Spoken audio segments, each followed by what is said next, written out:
In the beginning of 2015, the promised new faction by Xi Jinping was formed. A new international alliance had appeared on the world stage, as the Chinese leadership announced the creation of the Asian Economic and Defense Union, or AEDU. If regional powers would align themselves with a new military and economic bloc, it would surely bolster Chinese power in many regions. With this newly created faction in the war, deals needed to be made with several countries providing a non-aggression pact, including Holland, that got quite powerful over the past decade due to the gained territory in northwestern Africa. The AEDU currently only consists of China, but a few other countries were urging to join them as well, as faith in the GDA was still a sensitive matter. As the stalemate continued, groups of millennial activists centering to a zombie-sympathetic stance increased. These were the generation that grew up in a world where the zombies were as much a reality as regular humans were. The activists, labeled by others as zombie sympathizers, were aware that the zombies could not be allowed to take over any more countries, but they insisted on the fact that the zombies used to be regular people with family, friends, hopes, and dreams. If a giant wall, fence, or something else could be built to cut off the zombies, they could still roam around and not hurt anybody, especially in the bombed out areas that were unlivable for regular humans. Not surprisingly, their protests often ended up in violence with those who were against this. They called them idiots and a blind generation that needed to get their heads straight. A zombie is no longer the person that it once was. Only an empty shell remained, and most were of the opinion that it must be eliminated off the face of this earth. Oman had managed to keep expanding to the east, but the push of the Chinese and Russians towards them had unfortunately, but predictably, failed. Months and months went by and not much changed. In fact, things got slightly worse as Oman forces had to retreat and the undead were getting close to Finland again, but never actually reaching it. In the beginning of the year 2016, the stalemate had caused such disappointment with the citizens of the Ukraine that their governmental majority had turned communist, inspired by the drastic change of China creating the AEDU. With the stalemate continuing on and on, country leaders had resorted to just air production to keep sending in more and more towards the front line. Technological breakthroughs were still made, especially in the way of drone and automated combat vehicles, meaning that no crew was inside to be devoured or left to die if surrounded by zombies. As China attempted another push west, America once again was looking to the upcoming elections, as Obama's second term did nothing to solve the stalemate. Both Hillary Clinton and Donald Trump had much to say about the zombie threat, and especially Trump boasted about making stronger and better drones to destroy the zombies from a distance.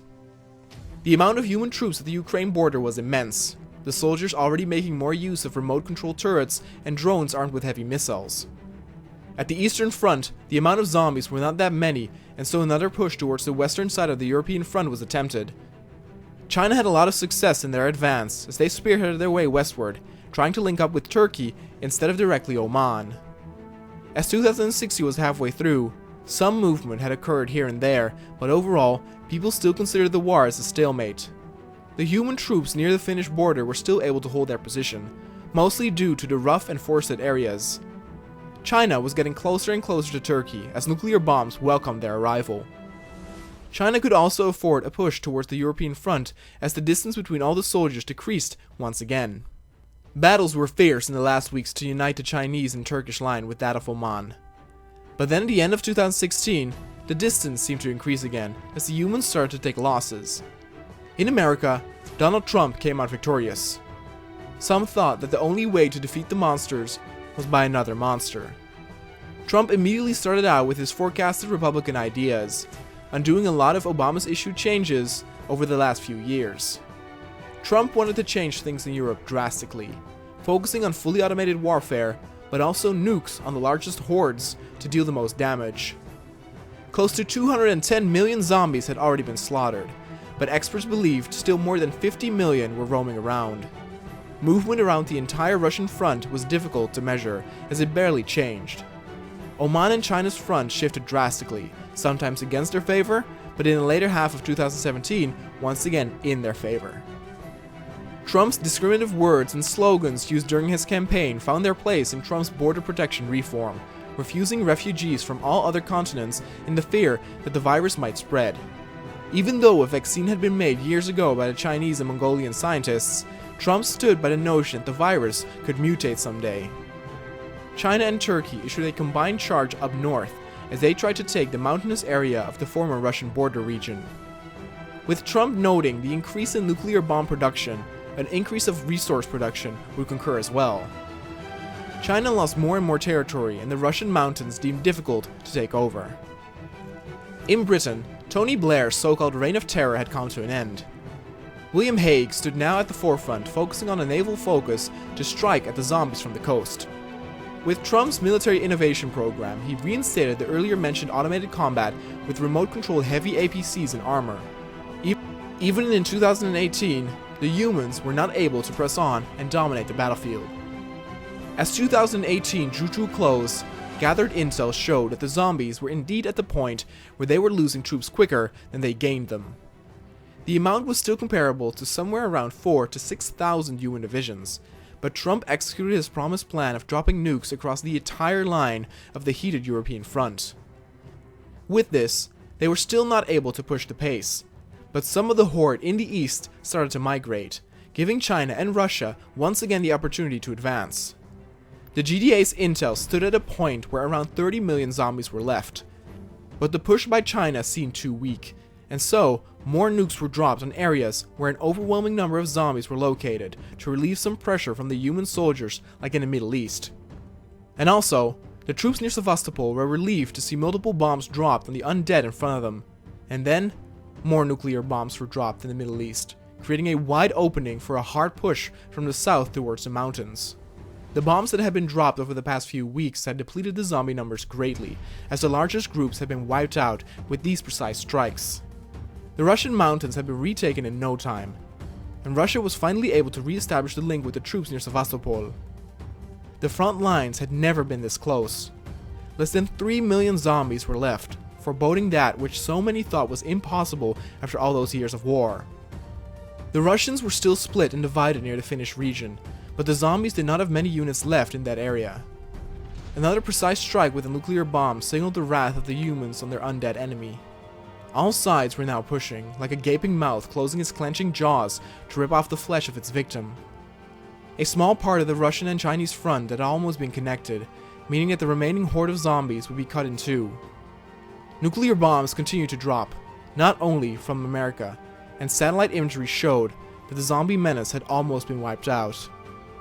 Drones, APCs, and automated machinery were at every front side, leaving nothing in its wake. A few last nuclear bombings ushered the beginning of the end, as indeed the zombie horde had been cut off, and all that needed to be done was for them to be encircled by the GDA and wiped out. At all points, the humans were winning, the tires of their heavy APCs crushing the skulls of their taken out zombies. The horde in the north near the Finnish region was on its last legs. Thousands were killed every day, and finally halfway through August of 2021, the horde was destroyed, meaning all troops present in that area were moving south to reinforce. But as they started their migration, it already was clear that the humans would overwhelm the zombies even without their help. Only a sliver of what once was a huge horde was left, pathetically roaming mindlessly around the wastes. Those near the coast were driven to their doom first, followed by the troops heading north to attack the remaining undead with a pincer-like attack. And then in September, the armies of the GDA cleaned up the remaining zombies in a matter of days until only 2 small pockets were left.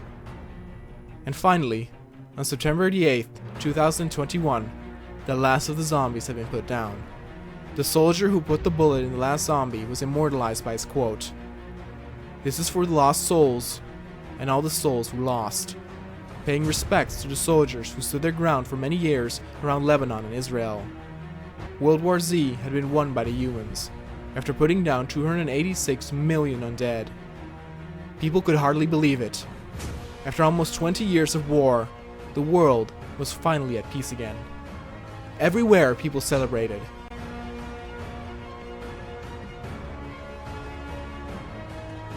World leaders belonging to countries doing the most fighting would now focus on the rebuild of their own country and community, while others were happy to see their troops return home.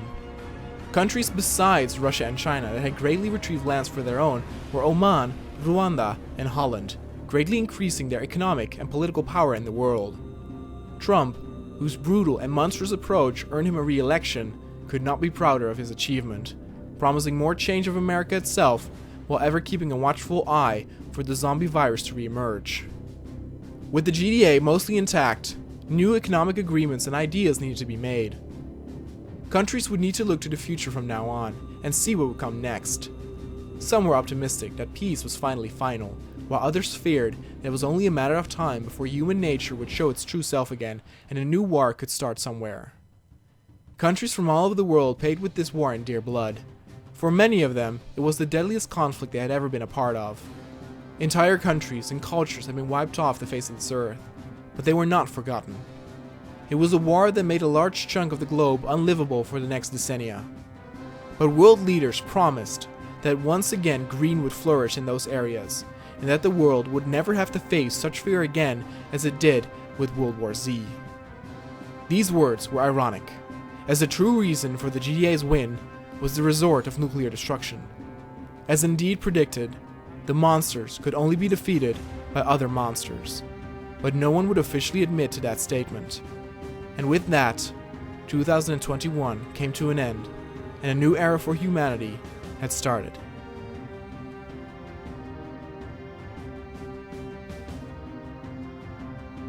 Well guys, the first Hearts of Iron 4 narrative series has come to a close. First, I would like to say a huge thank you to all of you for the great support and response to this series. Many of you said that you've never seen anything like this before, and I was overwhelmed with compliments, so thank you all so much. I had a blast making this, and I'm looking forward to many different Hearts of Iron's narrative series in the future with drastically different settings. I will now look back on this particular series for a bit, so if you are just interested in the narrative, I would like to thank you for watching and hope to see you in the next series. Now, let's take a step back and see where it all began.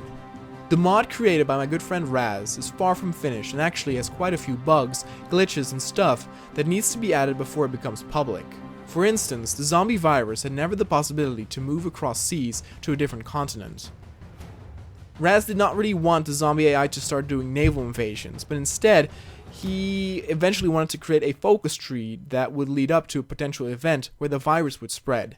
Because of this, countries like the UK, the US, and Japan were in reality safe all along.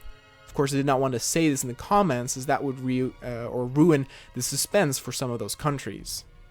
Because I knew that the zombie virus could not spread, I had to make a choice on where the zombie virus would start. I chose Africa as it gave the possibility of spreading to both Europe and Asia, as indeed it did. I would like to return to Hearts of Iron zombie scenarios someday, and have it start out somewhere else, maybe in South or Central America, to change the setting and storyline.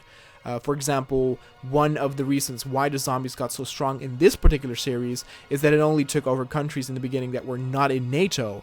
If the zombie virus had started in a country like, let's say, Poland, all of the NATO countries would join the conflict immediately, in contrast to this particular storyline. That shows the great variety one can achieve with this modern game. Now, a problem that occurred with Raz changing the AI to ignore naval invasions was that no other country did this in Africa, and so I was forced to do this manually with Holland, where after countries did indeed follow to protect the regions from that angle. The state of the mod with its crashes and bugs were not brought to the screen simply because I edited around them or cut them out. For example, with the Waking the Tiger update, the mod broke. The virus no longer would spread across countries, forcing me to write in the antidote vaccine created by Mongolia and China. It was also the reason why this series went on longer than I thought. I presumed that the series would end around episode 14 or 15, with Europe being overrun, not necessarily by the zombie horde, but eaten from the inside by the spreading virus. What's more, the update resulted in me not being able to start any research for the country I chose. I tested this out with other countries too, besides Holland, and to my surprise, technological expansions like the mecha suit had disappeared or bugged out. My only option at this time was to switch to a different country for about a week of game time, so that the Dutch AI would choose several new researchers themselves because the AI was still able to do so. But even that bugged out at a certain point where they did the same research over and over and over and over again. Because of this, I indeed took control briefly of the US in the final episode, to issue the nuclear drops. I did this after noticing that the zombies had lost all their manpower and simply became this tiring onslaught of boring battles going on until somewhere in 2025. Though it might sound appealing to some of you to have this series to go on for longer, trust me when I say that it would be really sluggish, boring, and very anticlimactic. Besides, the series is not, as some presumed it was, about just having the AI play everything out. I purposely picked Holland, as I am Dutch myself, meaning I knew the politicians' names and pronunciation, its history, and the country was small enough to where I could play the game and have fun, but not influence the majority of the storyline twists and turns until I was forced to, with the naval invasion and nuclear bombs for a more fitting ending.